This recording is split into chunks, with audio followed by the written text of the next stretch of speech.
I've analyzed every video that earned me over $10,000, and here is the pattern that nobody talks about. Everybody says to post 20 times a day or more. Like, you need to post 20 times a day. I don't post near that, like literally 2 to 4, maybe 5 times a day if I'm pushing it, and the results speak for themselves. I am not a slave to the algorithm, and I never will be. I am literally about working smarter, not harder. So what I do to prepare for my day of filming, I don't prep filming my content the day that I'm filming. Like, when I set up to film, I've already laid out exactly what I'm doing, and I have my script notes down. So basically all I have to do is get ready and film. So the day before, my prep would include going through data, which I use Calidata. And Calidata combines all of the, we'll say, viral videos, viral products, where you can look at what is actually winning, what is converting, and you can kind of go through those and get ideas. So say I am promoting a specific product, I would go look under that product for what the winning videos are currently and kind of go through them and maybe get some ideas of what is working. We don't copy, but we get ideas. And then I put my spin on it. So then I would maybe get a few notes for some hook ideas from some videos that I see, but then add things that I do in my videos. I specifically talk a lot about, transforming after the age of 40 or, aging, things like that. So I would put some of my spin on it. I would spend some time doing that through Calidata. And then I would also spend some time on TikTok, on the FYP, but for specific reasons. Like, I don't just scroll the FYP, I scroll with intention. Meaning, if I'm doing a video that has pain points for cortisol, I would search the word cortisol and just look up some videos that are talking about that angle. They don't have to be shop videos. These could be just organic videos and kind of get some ideas there. We call that wealth scrolling. So you're going to wealth scroll some of the pain points for the products that you are promoting to. At least that's what I do. And I pretty much will dedicate a day to just planning what I am going to be filming for the week, planning my scripts so I'll know my angles for each of my videos. I'll kind of have the scripts down. If I don't script to a T, I'll at least have like the idea for the videos down. So when I am going to record on the day that I do my batch recording, I'm ready to go. I'll have everything ready in my notebook, or I'll have everything ready in my notes in my phone. I have them saved in my notes here under the product, and I will say, like, if I'm doing an NAD video, NAD, NAD2, NAD3 for however many I plan on doing, and I can just pull that up and I have my script information right there for me. So I keep it very simple, but yet I'm very organized about how I prepare. So when I am recording, it's very like set in stone. No questions asked, no time wasted. One thing that a lot of my winning videos have in common is that I am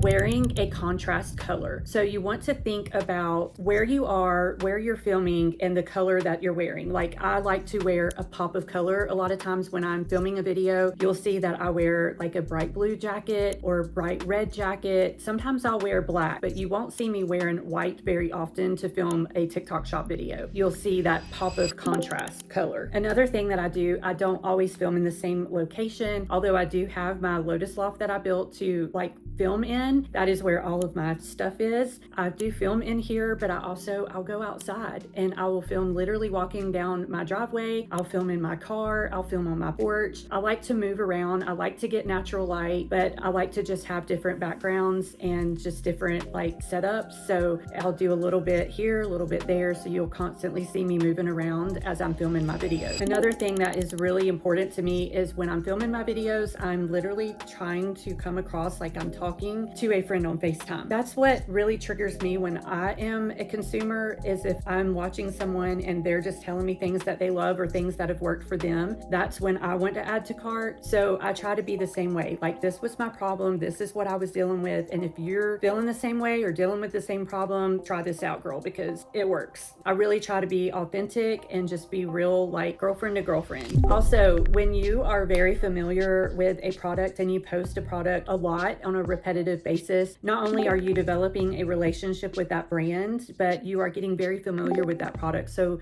it won't take you that much to research that product.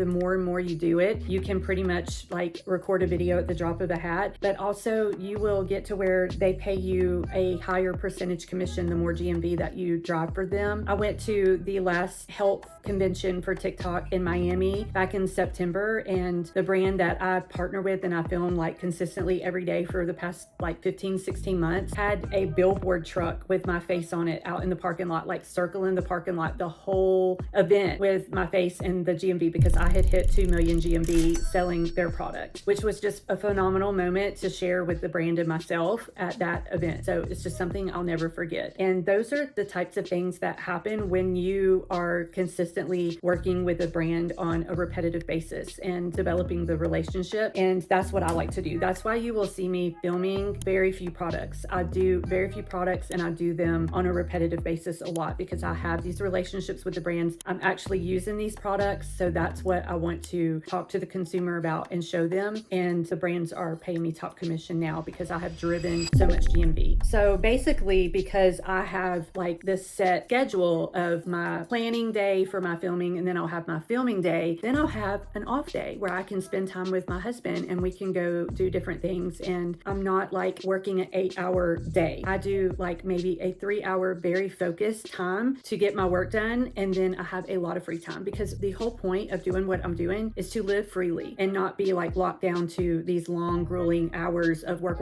all the time. Like, I love what I do and I want to continue to love what I do. So you have to find systems and ways to work smarter, not harder. Making 20 videos a day is going to lead you to burnout. You're not going to be able to keep that up long term. And eventually you're going to just crash out. So I don't care what anybody says. Like, it is just a lot to do that. So I don't and I won't. And luckily I haven't ever had to. This is what has worked for me. If you are interested in wanting to learn more about the community that I'm with, that has taught me a lot of the skills and practices that I do, the Abundance community, there's a link in the bio. Please click on that and find out more. It is literally life-changing.